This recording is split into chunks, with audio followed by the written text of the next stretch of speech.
سب سے بڑا چیلنج تو اس وقت پی ٹی آئی کے لیے اپنے آزاد امیدواروں کو روکے رکھنا ہے، تو اس کے حوالے سے کیا اسٹریٹجی تیار کیا آپ نے؟ بسم اللہ الرحمن الرحیم۔ دیکھیں، اس طرح یہ ہے کہ جو پاکستان تحریک انصاف کے ووٹ پہ جو لوگ چھوڑ کر چلے گئے ہیں، ان کی حفاظت ان کے حلقے کی عوام کرے گی، جنہوں نے ووٹ پاکستان تحریک انصاف کو دیا تھا، عمران خان کو دیا تھا۔ اگر کوئی ان کے ووٹ کا تقدس نہیں رکھتے یا ان کے ساتھ خیانت کرتے ہیں تو پھر جن کا ووٹ ہے وہ جانے اور جو خیانت کر رہا ہے وہ جانے، اس میں ہم کچھ نہیں کر سکیں گے۔ تو بہتر ان کے لیے یہ کہ وہ اپنے ارد گرد دیکھ لیں کہ ہوا کیا ہے۔ جہانگیر ترین جیسے بندے کو سیاست چھوڑنی پڑ گئی ہے، پرویز خٹک جیسے بندے کو جو پی ٹی آئی کو کے پی میں توڑنا چاہتا تھا خود ٹوٹ پھوٹ گیا ہے۔ تو اگر وہ اپنے فیوچر کو جب بچانا چاہتے ہیں تو یہ یاد رکھیں کہ وہ پی ٹی آئی کو نہ چھوڑے۔ نون لیگ کا کوئی فیوچر نہیں ہے پاکستان میں۔ پاکستان میں آگے فیوچر میں صرف وہی پالیٹکس رہے گی کہ جو کہ صحیح پالیٹکس ہوگی۔ تو آج اگر یہ چھوڑنا چاہتے ہیں سو بسم اللہ، لیکن پھر گلہ نہ کرنا۔ سینیٹر صاحب، یہ تو انڈیویجولز پہ ڈیپینڈ کرتے ہیں کہ وہ جہانگیر ترین کی طرح گریس کا مظاہرہ کرتے ہیں یا پھر لوٹے ہو جاتے ہیں۔ آپ ووٹر سپورٹرز کو کہہ رہے ہیں کہ ان کے گھروں کے باہر احتجاج کریں، تو احتجاج کا راستہ اپنانے کو کہہ رہے ہیں، یہ انتشار کا راستہ ہے، اس سے کوئی رکے گا تو نہیں؟ میں تو یہ جاننا چاہ رہا ہوں کہ P T I backed independent candidates کو روکنے کے لیے آپ کی اسٹریٹجی کیا ہے؟ ایسے تو وہ رکنے کے نہیں ہیں۔ دیکھیں، اس طرح یہ ہے کہ ٹیکنیکلی اگر آپ دیکھا جائے تو ایک چیز ہوتی ہے، اس کو ہم کہتے ہیں آنر، ایک چیز ہوتی ہے جس کو ہم کہتے ہیں ورڈ آف آنر۔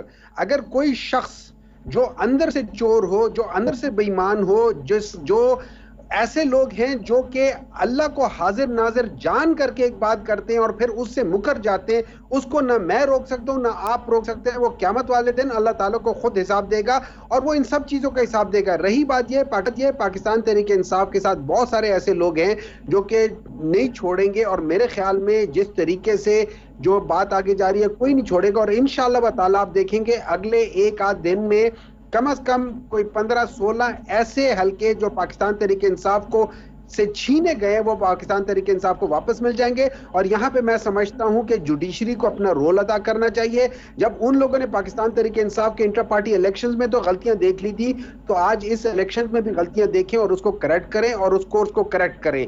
تو یہی صحیح طریقہ ہے اگر آپ نے اس ملک کو آگے لے کر جانا ہے، یہ واحد طریقہ ہے، اور اس میں ہر وہ شخص جو انوالو ہے۔ لیکن آپ کے پولیٹیکل اپوننٹس تو کہہ رہے ہیں کہ پی ٹی آئی بیک تقریباً 30 سے 35 کینڈیڈیٹس ہیں جو پی ٹی آئی چھوڑنے پر آبادہ ہو گئے ہیں۔ دیکھیں، میں اس کے بارے میں کچھ کہہ نہیں سکتا۔ اگر کوئی چھوڑ کر جانا چاہ رہے ہیں، میں آپ کو ایک بات بتا دیتا ہوں، ان کی پالیٹکس ختم پاکستان میں، وہ ختم ہو جائیں گے۔ ان کے پوری نہ صرف ان کی پالیٹکس ختم ہوگی، وہ اتنے بدنام ہو جائیں گے کہ وہ شاید اس ملک میں نہ رہ سکیں، اتنے بدنام ہو جائیں گے۔ سینیٹر صاحب، یہ تو سب اپنی جگہ پر، لیکن پی ٹی آئی کا حکومت بنانے کا خواب تو چکنا شروع ہو جائے گا۔ کوئی خواب نہیں ہے۔ دیکھیں، پاکستان تحریک انصاف جو ہے نا، وہ میراتھن ریس کے لیے جا رہی ہے، وہ 100 میٹر سپرنٹ کے لیے نہیں جا رہی ہے۔ ہم لوگ اصول کی سیاست کریں گے، ہم کسی جگہ پہ کمپرومائز انشاءاللہ تعالیٰ نہیں کریں گے۔ اگر ہم نہیں بنا سکتے نہیں بنائیں گے، ہم اپوزیشن میں بیٹھ جائیں گے، لیکن ہم اس کے بعد ہم کوشش کریں گے جو غلطیاں ہم نے کی تھی پاس میں، ہم وہ غلطیاں نہ دہرائیں۔ ہم اپنے اقتدار کے لیے اپنے اصول نہ بدلیں، ہم اپنے اصولوں کے لیے اقتدار کو بدل سکتے ہیں۔ تو یہ کہیے کہ پی ٹی آئی کی اس وقت کی اسٹیٹڈ پوزیشن کیا ہے؟ کیا کسی پولیٹیکل پارٹی کو جوائن کرنے کا فیصلہ ہو چکا ہے؟ پاکستان تحریک انصاف کی جو پولیٹیکل اسٹریٹجی ہے وہ ہے ہائی مورل گراؤنڈز۔ ہم نے انشاءاللہ تعالیٰ ہر وہ کام کرنا ہے جو ہم نے سٹینڈرڈ پالیٹکس کا ہائی مورل گراؤنڈز پہ لے جانا ہے۔ ہم نے ہر ایک کو نیچے سے اٹھا کے اوپر لے جانا ہے تاکہ پاکستان بھی اس صفوں میں آ جائے جہاں پہ باقی لوگ ہیں، کہ جیسے آپ نے دیکھا ہے کیسے لوگ ہیں، آپ لوگوں نے دیکھا ہے کہ کیا نام ہے، حافظ نعیم صاحب۔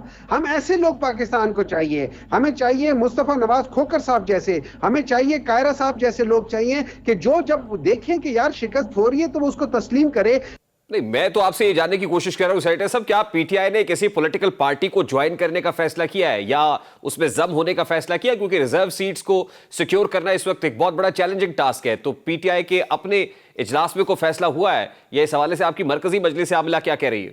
سر، یہ آج یا کل میں یہ فیصلہ ہو جائے گا۔ یہ ہماری لیگل ٹیم کی آج شام کو ملاقات ہے ان کی، وہ آپس میں ڈیسائیڈ کریں گے، ان کے لیگل پہلوز کو دیکھیں گے اور پھر وہ ڈیسائیڈ کریں گے، جو بھی ڈیسائیڈ کریں گے اس لحاظ سے جائیں گے۔ لیکن اس وقت ہمارے لیے امپورٹنٹ حکومت بنانا نہیں ہے، ہمارے لیے امپورٹنٹ یہ ہے کہ ہم اپنے ہائی مورل گراؤنڈز کے بیسس پہ اپنے منشور کے لحاظ سے اپنی سیاست کریں، نہ کہ اقتدار کی سیاست کریں۔ ہمیں یہ پتہ تھا کہ یہ پی ایم ایل این والے وہ پیسوں کے چور ہیں، پہ ہمیں یہ نہیں پتا تھا کہ وہ ووٹ کے چور بھی نکلیں گے, ہمیں یہ نہیں پتا تھا کہ وہ مینڈیٹ کی بھی چوری کریں گے, ہمیں یہ نہیں پتا تھا کہ لوگوں کے کینڈیڈیٹس پہ ڈاکے ڈالیں گے. تو اگر یہ اس قسم کی سیاست ہے تو ہم اس سیاست کے خلاف ہیں. ہم سمجھتے ہیں کہ یہ ٹائم آ گیا پاکستان میں کہ ہائی مورل گراؤنڈز کی بیسس پہ سیاست ہونی چاہیے. کیا پی ٹی آئی کے انڈیپینڈنٹ کینڈیڈیٹس جماعت اسلامی کو جوائن کرنے کا تو نہیں سوچ رہے, یا انسٹرکشنز پی ٹی آئی کی طرف سے ہے کہ جماعت اسلامی کو جوائن کر لے یا جماعت اسلامی میں ضم ہو جائے؟ دیکھیں مجھے نہیں معلوم کہ وہ سوچ رہی یا نہیں سوچ رہی, یہ تو ساری چیزیں اگلے 1-2 دنوں میں ڈیسائیڈ ہو جائیں گے. اگر 17 کو آ گئی ہے اسمبلی کے وہ آ رہا ہے تو اس سے پہلے انشاءاللہ تعالی ڈیسائیڈ ہو جائے گا. 4-5 دن ہیں, 4-5 دن میں تو قیامت بہت چیزیں ہو سکتی ہیں, آپ کو کیا پتا جی. تو let's decide, let's wait and see کہ آگے کیا ہوتا ہے. اور انشاءاللہ تعالی آپ ایک بات دیکھنا, پاکستان تحریک انصاف اگر اللہ نے چاہا تو پاکستان تحریک انصاف حکومتیں بنائیں گی 3 جگہوں پہ انشاءاللہ تعالی حکومتیں بنائے گی اگر اللہ کی مدد ہمیں ملی تو. ٹھیک sir, lastly and very quickly, Pakistan Tehreek Insaf نے سینٹر میں اور کے پی میں کیا سوچا ہے؟ یعنی وزارت عظمیٰ کو امیدوار کون ہوگا اور کے پی میں چیف منسٹرشپ کے لیے کون فیورٹ ہے؟ دیکھیں جی, ہمارا ہر ایک کینڈیڈیٹ اس قابل ہے کہ وہ وزارت عظمیٰ کے لیے جا سکے. جو سینئر لوگ ہیں ان میں سے 5-6-7-8 نام ہیں. اس میں سے آپ دیکھیں اسد کیسر ہے, اس میں سے عاطف خان ہے, اس میں سے علی محمد ہے, اس میں سے بہت سارے لوگ ہیں جو اس لیول پہ جا سکتے ہیں. آپ کے پاس اگر کیا کہہ سکتے ہیں وزارت اعلیٰ کی بات کریں تو اس میں 1 درجن نام ہیں, ان میں سے کوئی بھی اس قابل ہو سکتا ہے. یہاں پہ ایک کنسنسس ہو جائے گا اور اس کے بیسس پہ ڈیسائیڈ ہو جائے گا. اللہ خیر سے اللہ.